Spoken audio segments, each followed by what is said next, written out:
Okay, alright. Update po tayo sa Kimpo for today at ganap natin for today, guys. Ito na naman tayo, guys, sa bago nating update, guys. Kitang-kita nyo naman po yung mga mall tour ni Paolo Avellino at saka si Kim Chuno. Kita naman natin kung gaano sila dinagsa ng mga tao at kitang-kita naman natin kung gaano sila kamahal ng mga fans. Dito natin makikita, guys, yung mga tinatawag na blessed sila dahil ang mga inaatupag po nila, guys, is hindi po yung basta-basta, kundi ang inaatupag po talaga nila is yung kanilang mga commitment, which is napakagarbo, napakasaya at magpasaya ng tao.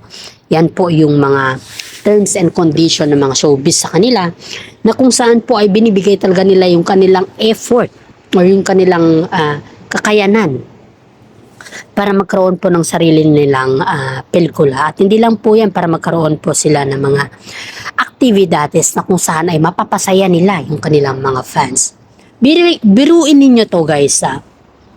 May isang fans daw po na nagregalo kay Paolo Avellino ng damit, which is fans ata ito ng Kim C. At ang nakalagay dun na damit, guys, is it's a bad word. So, F-U-C-K, yan daw po yung nakalagay doon. F-U-C-K.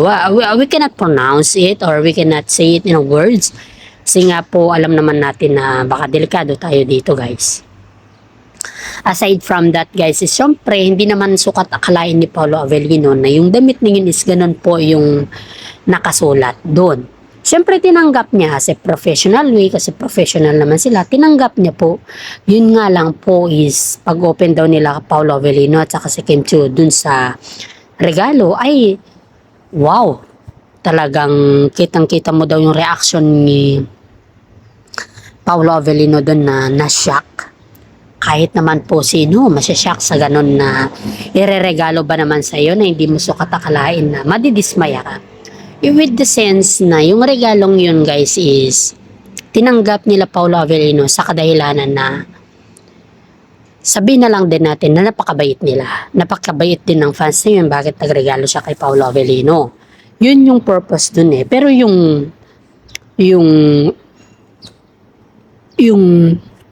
words ng regalo is dihamak naman na napakabastos. Para sa akin, guys, is unprofessional yun eh. Magregalo ka, which is okay lang na magregalo ka. Wala namang masama kasi isa kang fans or isa ka sa mga idolo nila or kung sakaling ganon man yung intention mo.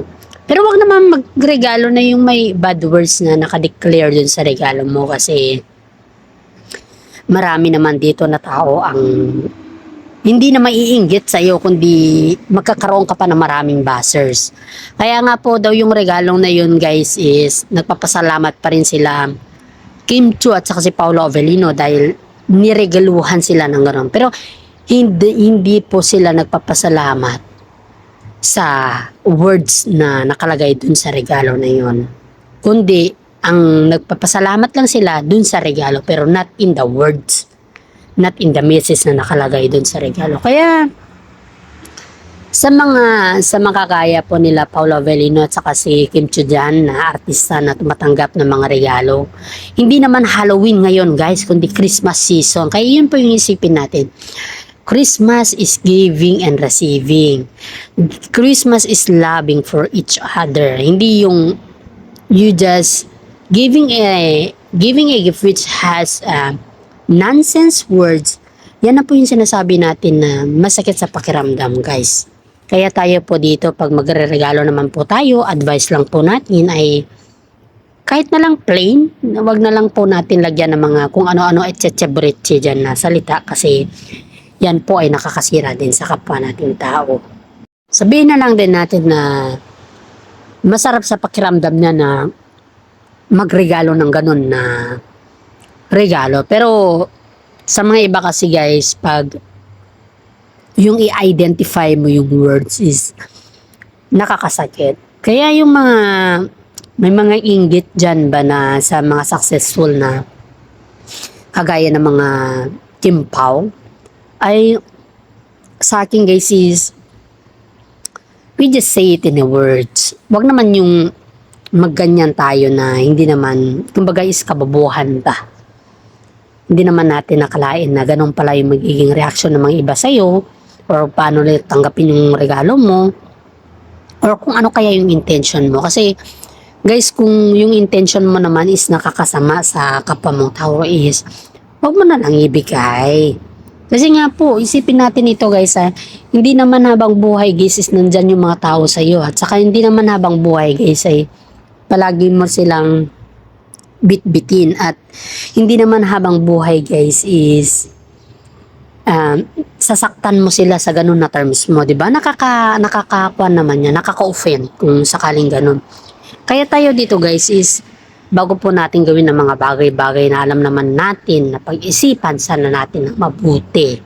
Yun yung hiniling ko po dito guys, pag-isipan natin mabuti. Dahil pag ikaw ay nagkaroon ng pag-iisip na mabuti, iyan din po ay babalik sa iyan ng ilang beses. Gumawa ka ng isang beses na maganda sa kapwa mo, ang balik sa iyan is napakasobrang daming beses. Yan po yung palagi nating isipin guys, na hindi lang man po tao or hindi lamang po bagay, ay ang palagi nating isipin is a good vibes, is a good everything for us, that is a more blessings to come. Kaya nga po guys sa atin dito guys, hindi naman sa pinagtatanggol ko ang Kimpaw, pero the sense kasi yung regalo is magandang pakinggan. Pero sana naman, yung ibibigay mo, wag ka nang maglagay naman kung ano-ano pang mga words, or yung kasi yung words kasi kahit even though regalo nga yan kailangan mong tanggapin, at saka wag mong tanggihan. Pero wag ka nang maglagay ng mga nakakasakit na salita dun sa words na yun, dun sa mga regalo mo, kasi paano i-appreciate ng mga ibang tao yan kung ganun naman yung nakalagay dun sa regalo mo. At sense of there's something wrong with it. Kaya ito yung palagi po natin sasabihin sa mga kapwa natin na wag po tayong magregalo na may sakit sa pakiramdam, at wag po natin gawing katawa-tawa yung mga binibigay nating regalo, kasi yung mga tao naman dyan na dumatanggap guys is napaka-professional po sila, napakabait nila at napaka-humble po. Wala namang ginagawa yung tao sa inyo, di ba guys, kundi nagpapasaya lang naman sa atin. At kumbaga pa, binibigay lang po nila yung ating mga kagustuhan or yung ating mga senses of whatever senses is that. Yung mga terms natin dito guys is approachable sa lahat. Kumbaga ba is hindi naman nila hangad na sisiraan or kung ano man yan. Tayo naman ng mga fans guys, huwag naman natin abusuhin yung mga bagay-bagay na hindi naman dapat kailangan pa na manira tayo. If you give love, just do it. Not if you give hurt, don't do it. Yun kasi yung mga terms natin dito guys. Kaya sa atin dito guys is palagi natin isipin na lahat ng mga problema ay may solusyon. Huwag po natin gumawa ng mga problema na hindi po natin kayang panindigan at hindi po natin kayang gawan ng mga solusyon, dahil ito po ay nakasalalay din po sa kanila. At sipin natin dito guys na pag gumawa ka ng maganda, lahat po yan ay babalik at babalik din po sa iyo guys. Kaya don't make everybody sad to you. Just give love and give honor and appreciate everything. Huwag natin gawin yung pang-araw-araw natin na negatibo. Gawin natin yung pang-araw-araw natin na positibo. Kasi nga po, pag positibo ka ay lahat yan marami kang makakamtam sa buhay. Naiintindihan ko po kayo kung may galit kayo sa Kimpaw. Ang hindi ko lang po maintindihan ay bakit pa kayo magregalo ng ganun. Kasi hindi naman basta-basta yan Tsaka isipin natin to guys ngayong panahon na to guys is marami mga taong nagre-regaluhan. Give love nga. Pero hindi ibig sabihin naman yun is give FUKC sa mga kapwa mong tao or sa mga ka-showbiz mo. Kasi nga po, lahat ng mga tao dito ay na-appreciate yung mga konting effort, konting love sa isa't isa. Sana naman po isang aral to sa isang fans na nagregalo sa Kimpaw na kung may galit ka, wag mo idaan sa social media. Sabihin mo ng personal at tanungin mo sila ng personal, or you can talk to them in a private place. You can ask them why. You can ask them what's the problem. You can ask them everything for them. Kasi nga po ang Kimpaw naman po guys is, if you ask them, they can answer you very professional. And don't worry, Kasi lahat po ng mga yan guys is nagkukuha sa magandang usapan. At hindi lamang po yan guys, yung isipin natin dito guys is yung karagdagang knowledge po natin kung paano po sila sumakses at kung ano po yung mga strategy nila. Dapat yun po yung alamin natin dito guys, kung ano po yung kanilang sekreto, kung bakit ang dami nilang fans. Yun yung napakagandang aral na gusto kong ipahiwatig sa mga fans na nagloloko or kung mga fans na naninira sa kanila, dahil ang lahat naman ng mga bagay na yan guys is sa mundo wala namang permanente. Sa mundo wala namang talagang permanente dito. Ang isipin natin guys, yung anong kahihinatnan yung ating gagawin or ginagawa sa kapwa nating tao. Ito ba ay nakakasama or nakakaganda? That is the reason why we are giving the opportunity for us mga fans na you can talk to the Kim Pao in a professional or in a private way. Sana naman isang lesson ito sa mga fans na kung saan po ay binabatikos sa mga Kim Pao. Kahit sino pa man dyan na fans, kahit ako naman siguro kung sakali, ay syempre isipin natin mabuti na lahat ng mga ito guys is walang permanente sa mundo. At lahat ng mga ito ay gawin na lang natin, kung habang nandito tayo sa mundo, gawin natin maganda yung buhay natin, gawin natin magpakita tayo ng mga kagandahang asal at saka magpakita po tayo ng mga kagandahang characters.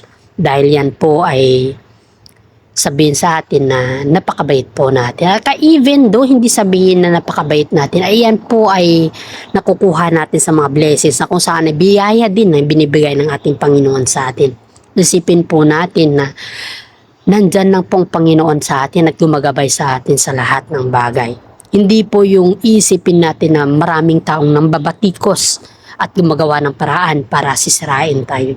Guys, ito po yung aking opinion dito guys, is be humble and be humble and give love, not give hurt sa mga tao dito. Kasi nga po, nakakasikip na rin po kasi yan. Advice ko lang po to sa mga fans natin dyan. Alam naman natin na sobrang inggit sa kanila ay sana naman po isa ito sa mga learn from your mistake and give love to others. Yan lamang po ang ating update for today, dahil ito po ay nakaka-trigger kasi sa kabaitan ng mga ibang tao. At isipin natin na lahat ng mga kabaitan kasi ay may mga regalo or may mga blessings na binibigay ng ating Panginoon, hindi man lang sa ngayon, bukas at darating din po yan. At hanggang dito na lang po ang ating update. Maraming salamat at God bless po sa ating lahat.